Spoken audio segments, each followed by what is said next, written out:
Magandang araw po, welcome po sa aking bagong YouTube channel na Nov9 TV on the Spot. Real talk, real fast. Nandito po tayo ngayon sa isang guarded subdivision dito sa Cainta, Rizal. Meron po tayong bagong video presentation, isang residential property na may lot area na 150 square meters at may floor area na 139 square meters. May 4 bedrooms, 3 toilet and bath, maid's room with own toilet and bath, covered car garage, at ito po'y titulado. Buhay po ang may-ari, kaya wala po kayong maging problema sa documentation o sa transfer ng title. Napakatahimik po ng lugar, sariwa ang hangin, at sa klima naman po, banayad lang, hindi naman ganun kainit at hindi naman ganun kalamig. Ito po'y nasa matas na lugar, kaya flood-free area. At ang kagandahan pa po dito, ito po'y along Ortigas Extension. So ilang minuto lang po, nasa Ortigas Center na po kayo. Isa po sa big factor dito sa property, ito'y binebenta sa murang halaga at mamaya sa dulong parte ng video, pag-usapan natin ito. Pati distance, location at travel time. Kung bibili po kayo ng condominium sa Ortigas, abay, mas maigi na po yung house and lot na halos same price lang po nito. Nakabakod na po buong property at ito po yung covered car garage na mayroon pong steel gate. Ito po yung main door na may aluminum screen door at naka solid wood door. Welcome po dito sa bahay ni Madam at ito po yung living area. Lahat pong kagamitan hindi po kasama yan. Pero yung mga naka built-in, syempre kasama po. Meron pong dalawang glass windows, then naka-tile flooring, maayos naman ang pintura ng ceiling at wall. Yan po yung common toilet and bath at mamaya ikutan po natin. Then mula po dito sa may hagdan, ito na po yung dining area. So open concept lang po, wala pong partitions, kaya maaliwalas. Sa unahan po ng dining area ay meron pong covered lanai. Then matatanon natin yung concrete fence. At sa kabilang side naman ay meron pong glass window. Ito naman po yung formal kitchen. May kitchen countertop. Then sa baba po yung storage ng kitchen utensils. May wall-mounted kitchen cabinets at may malaking kitchen windows. May stainless sink with faucet din po. At ito'y naka-tile flooring. So, dito naman po yung access door papunta sa service area o dirty kitchen na kung saan malaki naman ang espasyo nito. At sa dulo po yung maid's room na may sariling toilet and bath. Then dito po ay meron pong steel gate. Papunta po yan sa harapan ng bahay. Dun sa may garden. Balik po ulit tayo dito sa loob. Ito po ulit yung formal kitchen. Then matatanaw natin yung dining area. At ito po yung sliding glass door na papunta dito sa may open lanai. Diyan po yung maid's room at yung toilet and bath. Ito po yung concrete fence. Na covered na rin po ito. Then naka-tile flooring. At sa dulo naman po yung setback na papunta yan sa may garahe. At mula dito, matatanaw na po natin yung steel gate. So ito po ulit yung open lanai. Meron pong 4-seater na rattan table and chair. At dito naman po yung sliding glass door na papunta naman dito sa may dining area. At dito po yung formal kitchen na kung saan galing na tayo dyan kanina. Kung meron man po kayong PWD or senior citizen sa pamilya, ito naman po ang kwarto para sa kanila. Sa spasyo, sakto lang. Hindi naman siya ganun kaliit at hindi naman ganun kalaki. Then meron pong malaking glass window with the security grill. At yan po yung maliit na window. Sa likod po niyan ay yung garahe. Yan po ulit yung living area o salas na kung saan galing na po tayo dyan kanina. At dito naman po yung stairs o hagdan. Sa ilalim po nito ay yung common toilet and bath. Check po natin. Maayos naman po ang mga toilet fixtures nito. May hand wash basin, vanity mirror, water closet. Then meron pong overhead shower. May bathroom window at naka-tile bathroom wall. So yan po yung common toilet and bath. Dito po sa ilalim ng hagdan at meron din pong understair storage. So ito na po yung hagdan na kung saan ito'y naka-tiled staircase. Then tubular handrail at railing. Samahan niyo po ako, akyat po tayo. Dito po sa side na to ay meron pong staircase window na nag-serve sa natural sunlight. Then sa structure naman po maayos. At dito na po tayo sa second floor. Dito po sa second floor ay meron pong 3 kwarto.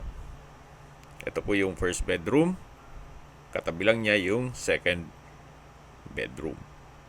Paumanhin po kung hindi natin ma-check yung first bedroom, gawa ng may natutulog. So ito po yung second bedroom. Halos same size lang po nung first bedroom. Malaki naman ang spasyo. Then meron pong wardrobe. May glass window. Yung aircon movable kaya malamang po hindi po kasama yan.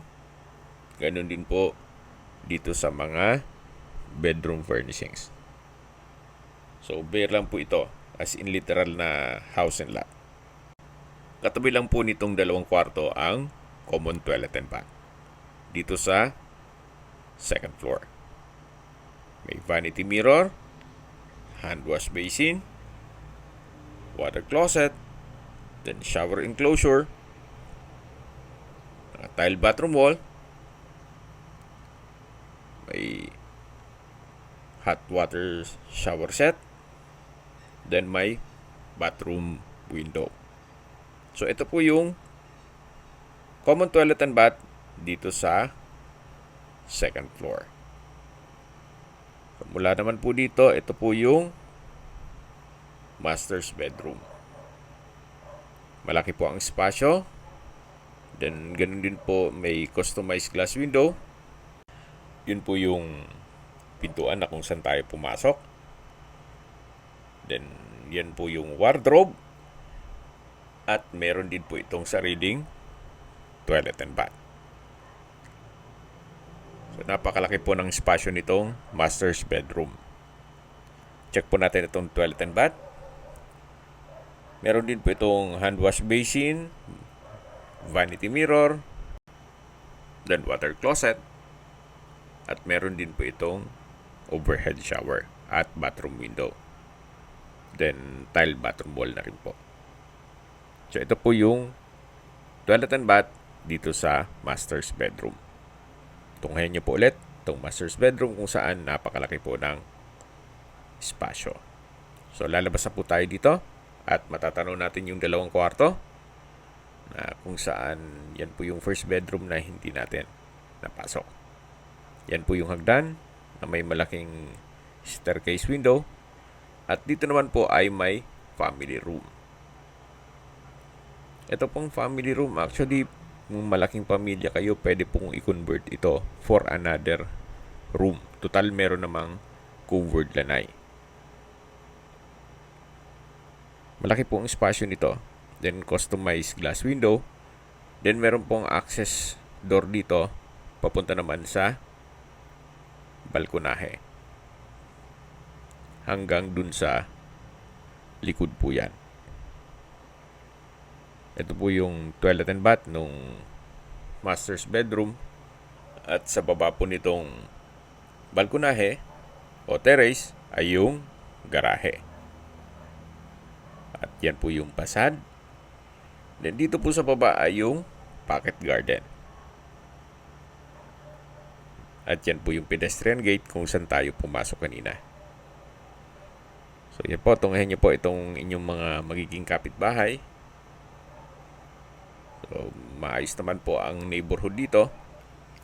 At meron pong 24 hours security. So ito po yung balkonahe. At sa baba nito yung garahe. So balik po ulit tayo dito sa loob. Meron pong aluminum screen door.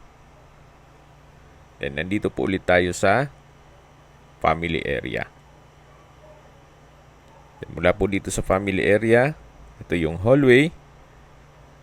Then yan po yung dalawang kwarto. At dito naman yung master's bedroom. At bababa na po tayo. Habang naglilibot po tayo at pinagmamasdan nyo po itong buong kabahayan, pag-usapan na natin ang distance, location at travel time. Mula po sa Ortigas Avenue Extension, ang distance is 1.7 kilometers at ang travel time is 7 minutes. Actually, pwedeng lakarin para pwede rin mag-exercise. At paglabas nyo po ng Ortigas Extension, ay nandun na po ang mga business establishments. Kaya accessible din po ito ng public transportation. Mula naman po sa Walter Mart Taytay, ang distance is 3.6 kilometers at ang travel time is 11 minutes. Mula naman po sa Taytay Doctors Multi-Specialty Hospital, ang distance is 2.9 kilometers at ang travel time is 12 minutes. Yan po yung lagi kong binabanggit sa inyo na dapat nyo i-consider sa paghanap ng property, yung meron pong malapit na hospital. Hindi ko naman po sinasabing sakitin kayo, yan naman po for emergency purpose lang naman. At mula naman po sa SM Taytay, ang distance is 4.5 kilometers at ang travel time is 12 minutes. Mula naman po sa Ortigas Center, ang distance is 10 kilometers at ang travel time is 48 minutes. Opo, napakalapit lang po nito sa Ortigas Center. At kung manggagaling naman po sa airport, ang distance is 21.5 kilometers at ang travel time is 1 hour and 16 minutes. Okay, sa presyo na po tayo. Binebenta po ito ni owner sa halagang 9 million pesos. Yun po ang sinasabi ko na halos kapresyo na po ng condo unit sa Ortigas. Kasino lang naman ng 1 hour or 1.5 hour na biyahe. May sarili ka ng house and lot at may garden ka pa. Then meron pang 4 na kwarto. So depende po yan sa assessment nyo. Yan naman po yung opinion ko lang naman.